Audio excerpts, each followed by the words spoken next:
Nah, materi yang pertama dari bab ini yaitu kepemilikan kurang dari 20%. Menurut IFRS, investasi ekuitas diperlakukan sebagai held for trading. Nah, aturannya yaitu berupa investasi dinilai dengan nilai wajar yaitu fair value. Kemudian mencatat unrealized gain and losses dalam laporan laba rugi. Nah, IFRS juga mengizinkan entitas untuk mengklasifikasikan beberapa investasi ekuitas sebagai non-trading, di mana investasinya itu dinilai dengan nilai wajar dan mencatat unrealized gain and losses dalam overall comprehensive income. Nah, contohnya di sini yang pertama, pada tanggal 3 Desember 2019, Republik membeli saham dari 3 perusahaan. Nah, tiap investasinya ini menunjukkan kepemilikan yang kurang dari 20%. Nah, saham-saham nanti akan dicatat dengan hold for trading atau fair value. Nah, di sini Republik membeli dari Burberry sebesar 258.700, Nestle sebesar 317.500, dan Regis Pub sebesar 141.350. Jadi, total cost yang dikeluarkan dari Republik sebesar 718.550. Nah, untuk mencatat investasinya, jurnalnya yaitu equity investment pada cash sebesar 718.550. Nah, kemudian pada tanggal 6 Desember 2019, Republik ini menerima dividen eh, sebesar 4.200 atas investasinya. Nah, jadi jurnalnya yaitu cash pada dividen revenue sebesar 4.200. Nah, di sini pada tanggal 31 Desember 2019, portofolio investasi ekuitas Republik memiliki nilai tercatat dan nilai wajar sebagai berikut yang ada di gambar sebelah kiri. Nah, kemudian pada tanggal 31 Desember 2019, Republik membuat jurnal penyesuaian untuk mencatat penurunan dari nilai wajar dan juga menghapus kerugian. Nah, jurnalnya yaitu Unrealized Holding Gain or Loss Income pada Fair Value Adjustment sebesar 35.550.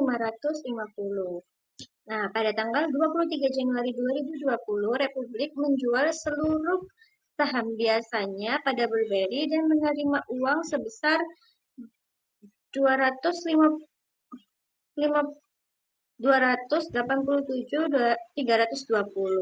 Nah, jurnalnya yaitu cash pada equity investment dan juga gain on sale of investment juga dikredit.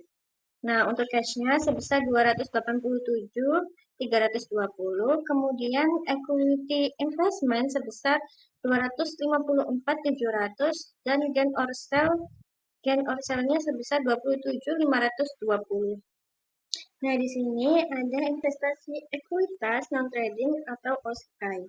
Nah, jurnal akuntansi untuk mencatat non-trading equity investment itu sama dengan mencatat untuk trading equity investment, kecuali terhadap pencatatan unrealized holding gain or loss. Nah, entitas untuk unrealized holding or loss itu sebagai other comprehensive income. Nah, di sini ada contoh dari investasi ekuitas non-trading atau OCI. Pada tanggal 10 Desember 2019, Republik membeli 1.000 lembar saham biasa Hawthorne Company sebesar 20,75 per lembar. Total biayanya yaitu 20.750 dolar. Nah, investasi tersebut menunjukkan persentase kepemilikan kurang dari 20%. Hawthorne adalah distributor produk bagi Republik untuk wilayah tertentu. Hukum di wilayah tersebut menetapkan suatu level minimum dalam kepemilikan saham perusahaan. Nah, investasi pada Hawthorne ini memenuhi ketentuan-ketentuan tersebut. Nah, Republik memperhitungkan investasinya ini dalam nilai wajar. Nah, di sini jurnalnya yaitu equity investment dari Hawthorne sebesar 20.750 pada cash yaitu 20.750. Kemudian pada tanggal 27 Desember 2019, Republik menerima dividen tunai sebesar 450 dolar atas investasinya pada saham biasa Hawthorne Company. Nah, di sini untuk mencatat dividennya yaitu cash pada dividen revenue sebesar 450 dolar. Nah, pada tanggal 31 Desember 2019, investasi Republik dalam Houtron memiliki nilai tercatat dan nilai wajar sebagai berikut. Nah, ada carrying value-nya yaitu sebesar 20.750 dan fair value-nya sebesar 24.000. Nah, kemudian unrealized gain-nya yaitu loss sebesar 3.250. Nah, Republik mencatat penyesuaiannya yaitu equity investment sebesar 3.250 pada unrealized holding gain or loss equity-nya sebesar 3.250. Nah, kemudian di sini juga ada laporan keuangan dari Republik. Nah, yang pertama ada statement of financial position investasinya, ada equity investment sebesar 24.000 dan equity-nya yaitu accumulated other comprehensive gain sebesar 3.250. Kemudian di sini ada statement of comprehensive income, ada other income dan expense yaitu dividend revenue sebesar 450 dan juga other comprehensive income unrealized holding gain sebesar 3.250.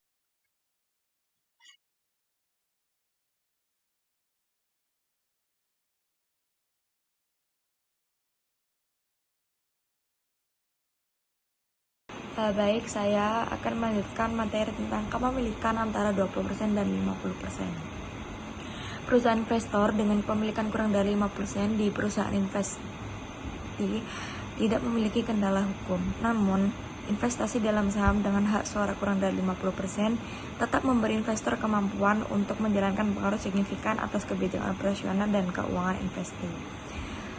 Pengaruh yang signifikan dapat ditunjukkan di beberapa cara. Yang pertama itu ada representasi di dewan direksi, partisipasi dalam proses pembuatan kebijakan, transaksi antar perusahaan yang material, dan pertukaran personel menjadi real atau ketergantungan teknologi. Selanjutnya ada metode ekuitas. Semua dividen yang terima oleh investor dari investasi juga mengurangi jumlah tercatat sendiri. Metode ekuitas mengakui bahwa laba investasi meningkatkan aset bersih investasi dan bahwa kerugian dan dividen investasi mengurangi aset bersih ini. Investor dan investasi mengakui adanya hubungan ekonomi yang substantif. Perusahaan awalnya mencatat investasi pada biaya saham yang diperoleh, tetapi kemudian menyesuaikan jumlah tersebut setiap periode untuk perubahan aset bersih investasi. Selanjutnya ada perbandingan metode nilai wajar dan ekuitas. Yang pertama ada Maksi melaporkan bagiannya dari laba bersih yang dilaporkan oleh Mini sebagai pendapatan. Yang kedua, Maksi mencatat dividen tunai yang diterima dari Mini sebagai penurunan nilai tercatat investasi. Dan yang terakhir, Maksi dapat memastikan bahwa Mini akan membayar dividen jika diinginkan atas setiap peningkatan aset bersih yang dihasilkan dari laba bersih.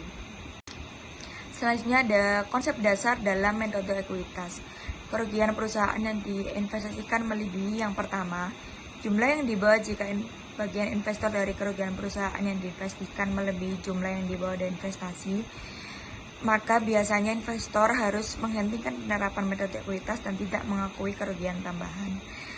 Yang kedua, jika potensi kerugian investor tidak terbatas pada jumlah investasi awalnya, atau jika pengembalian segera ke operasi yang menguntungkan oleh investasi tampaknya terjamin, investor harus mengakui kerugian tambahan tersebut.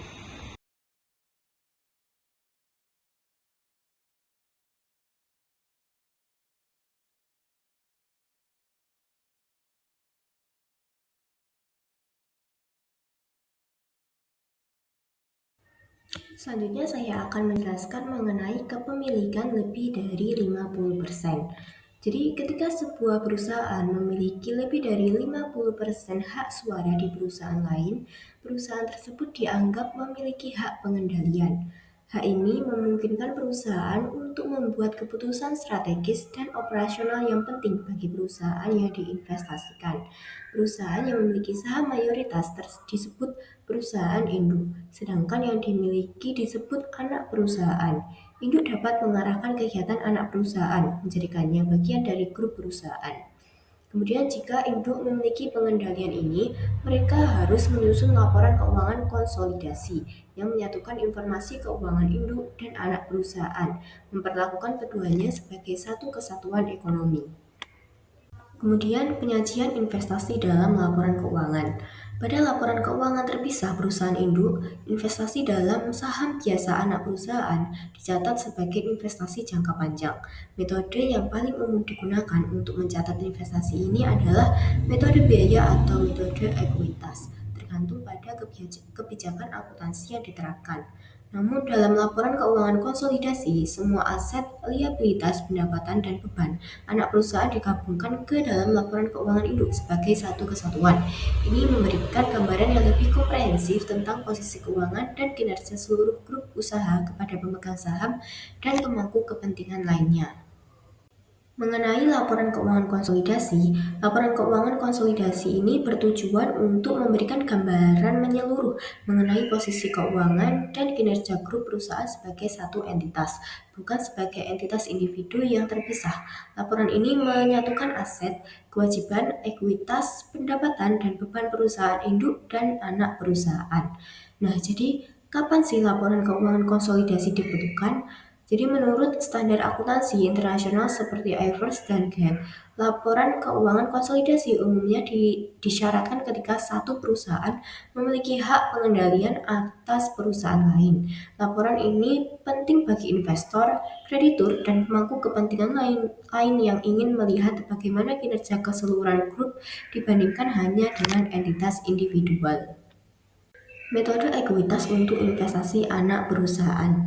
Terlepas dari apakah laporan keuangan konsolidasi disusun atau tidak, perusahaan induk umumnya mencatat investasinya dalam anak perusahaan menggunakan metode ekuitas dalam laporan keuangan terpisah atau laporan keuangan non-konsolidasi. Metode ekuitas ini memungkinkan perusahaan induk untuk mencerminkan bagian mereka dari kinerja keuangan anak perusahaan secara proporsional, bahkan tanpa menyusun laporan konsolidasi. Nah, selanjutnya yaitu saya, Hikmalia Zara Cariti, akan menjelaskan mengenai ringkasan perlakuan pelaporan investasi. Nah, di sini tuh ada dua, yaitu yang pertama investasi utang dan yang kedua investasi ekuitas. Nah, yang pertama saya akan menjelaskan mengenai investasi utang. Nah, di sini itu diklasifikasikan ada 4. Nah, yang pertama itu investasi yang dimiliki sampai jatuh tempo.